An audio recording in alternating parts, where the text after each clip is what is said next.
नमस्कार, जय हिंद, वंदे मातरम, भारत माता की जय। बीएससी सेकंड ईयर के जो भी स्टूडेंट्स हैं, बीएससी सेकंड ईयर की और फिजिक्स की तैयारी कर रहे हैं, फिजिक्स, तो जो क्वेश्चन मैं आपको दे रहा हूँ इतने करके चले जाइए फिजिक्स में। ये क्वेश्चन आपके ज़रूर आएंगे, ठीक है। यह क्वेश्चन ज़रूर आएंगे, इनमें से आपके प्रश्न ज़रूर आते हैं, साल दर साल आते हैं। बीएससी सेकंड ईयर की फिजिक्स, इतना कॉन्फिडेंस है मैं किस लिए कह रहा हूँ, क्योंकि ये हर साल रिपीट होते हैं। और ये जो तैयार किए गए हैं पेपर आपके लिए, प्रीवियस ईयर पेपर्स को देखकर तैयार किए गए हैं। सोल्ड पेपर हों चाहे आपके अनसोल्ड पेपर हों, ओके। तो मैं करा देता हूँ। 14 क्वेश्चन से हम स्टार्ट करेंगे। 13 क्वेश्चन मैं आपके करा चुका हूँ, 13 क्वेश्चन मैं आपके पहले करा चुका हूँ।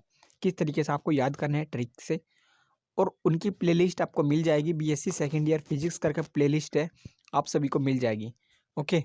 चलिए, इसकी पीडीएफ भी मैं आपको दूंगा। पीडीएफ के लिए टेलीग्राम का लिंक डिस्क्रिप्शन बॉक्स में है।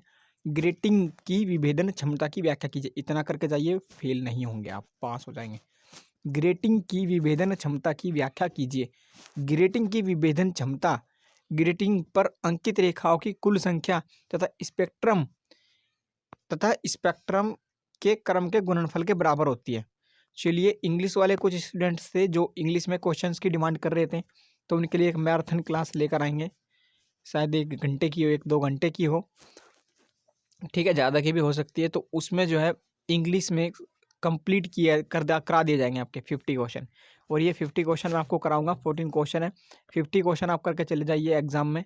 फिजिक्स में 50 में से जरूर आएंगे, ओके। पास आप जरूर हो जाएंगे, ओके। तो चलिए, ग्रेटिंग की विभेदन क्षमता करा देते हैं। इंग्लिश के लिए भी जल्दी क्लास आने वाली है, आज शाम या कल तक। ग्रेटिंग की विभेदन क्षमता क्या होती है? ग्रेटिंग ग्रेटिंग की विभेदन क्षमता पूछ रहा है, तो जो ग्रेटिंग है, ग्रेटिंग की विभेदन क्षमता के लिए ग्रेटिंग पर अंकित ट्रिक देख लीजिए। ग्रेटिंग की विभेदन क्षमता पूछ रहा है तो देख लीजिए, ग्रेटिंग पर ही अंकित होगी, जिसकी पूछ रहा है उसी पर अंकित। ग्रेटिंग की विभेदन क्षमता ग्रेटिंग पर अंकित रेखा, ग्रेटिंग की विभेदन क्षमता ग्रेटिंग पर अंकित रेखा। मान लीजिए ग्रेटिंग की विभेदन क्षमता और ग्रेटिंग पर जो अंकित रेखाएं हैं, इनकी जितनी भी संख्याएं इन रेखाओं की काउंट कर लीजिए। इनके जो क्रम है, ये जो क्रम है 1 2, इनके एक के बाद दूसरा। ग्रेटिंग की विभेदन क्षमता ग्रेटिंग पर अंकित संख्याओं के क्रम के गुणनफल के बराबर होती है। अब आप क्या हो जाएगा? ग्रेटिंग की विभेदन क्षमता ग्रेटिंग पर अंकित रेखाओं की कुल संख्या तथा स्पेक्ट्रम के क्रम के गुणनफल के बराबर होती है।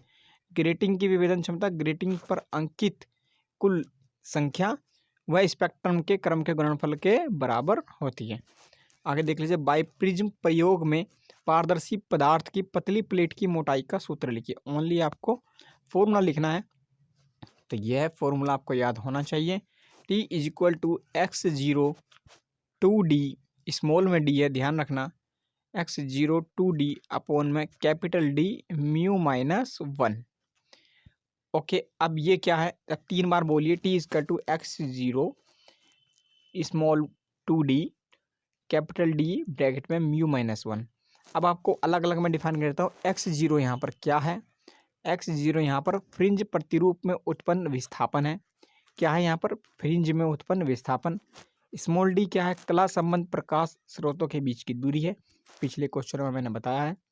म्यू क्या है? एक अपवर्तनांक है, किसका? पारदर्शी प्लेट का। और कैपिटल D क्या है? पर्दे की लंबवत दूरी, स्रोत से पर्दे की लंबवत दूरी है। बाइप्रिज्म और ग्रेटिंग की विभेदन क्षमता, यह आपका क्वेश्चन था। नेक्स्ट क्वेश्चन है जो इम्पोर्टेंट, वो है माइकलसन व्यस्तुकरण मापी से आप क्या समझते हैं? मोस्ट इम्पोर्टेंट डाल लीजिए, 7.5 मार्क्स में भी पूछा जाता है। माइकलसन व्यस्तुकरण मापी से आप क्या समझते हैं? पीडीएफ के लिए आपको टेलीग्राम पर अजय महेंद्रा लिख देना है, या इंस्टाग्राम पर भी यदि आप कोई डाउट कोई क्वेरी हो तो आप वहाँ पे चैनल का जो नाम है अजय महेंद्रा वहाँ लिख दीजिए।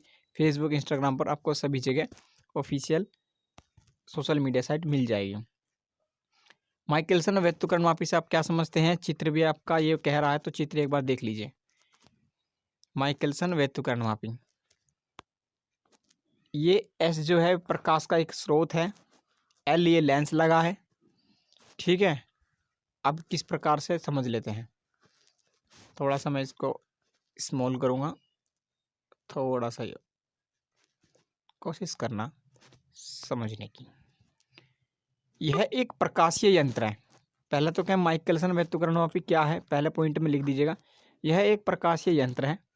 अगर आप चाहें तो मैं नोट्स के फॉर्म में आपको प्रोवाइड कराता हूँ। यह एक प्रकाशीय यंत्र है, इसमें विभिन्न आकृतियों की फ्रिंजें प्राप्त होती है। दूसरे पॉइंट में पहला पॉइंट क्या है, यह एक प्रकाशीय यंत्र है।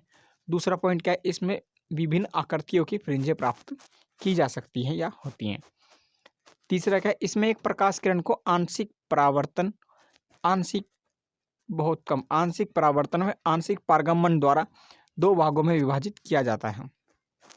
जो प्रकाश की किरण है ऐसे निकल रही है, इसमें आंशिक परावर्तन व आंशिक पारगमन के द्वारा दो भागों में विभाजित किया जाता है। तीसरा पॉइंट है, पहला ये प्रकाश यंत्र है, फ्रिंजें प्राप्त होती है। आंशिक परावर्तन आंशिक पारगमन के द्वारा दो भागों में विभाजित किया जा सकता है। तीसरा पॉइंट चौथा, यह एक दूसरे के लंबवत दिशाओं में जाती है, यह एक दूसरे के लंबवत दिशाओं में जाती है और पुनः अगर लौटेंगे तो यह एक ही स्थान पर मिलती है। इनके बीच व्यतिकरण होता है तथा फ्रिंजें प्राप्त होती है। देखिए कितना ईजी बना दिया गया है। 5 पॉइंट इसके बनेंगे आपके। पहला यह एक प्रकाशीय यंत्र है, ठीक है। दूसरा, इसमें विभिन्न आकृति की व्यतिकरण फ्रिंजें प्राप्त होती है। तीसरा पॉइंट आपका क्या है, इसमें आंशिक परावर्तन आंशिक पारगमन के द्वारा दो भागों में विभाजित किया जाता है। चौथा पॉइंट का ये लंबवत दिशाओं में जाती है। पांचवा, पुनः लौटकर एक स्थान पर आती है और व्यतिकरण इसमें होता है तथा फ्रिंजें बनाती है। इसे ही माइकलसन व्यतिकरणमापी कहा जाता है। तो ये आपका हो गया। 16 तक मैंने करा दिया है, ठीक है, 16 तक करा दिया है।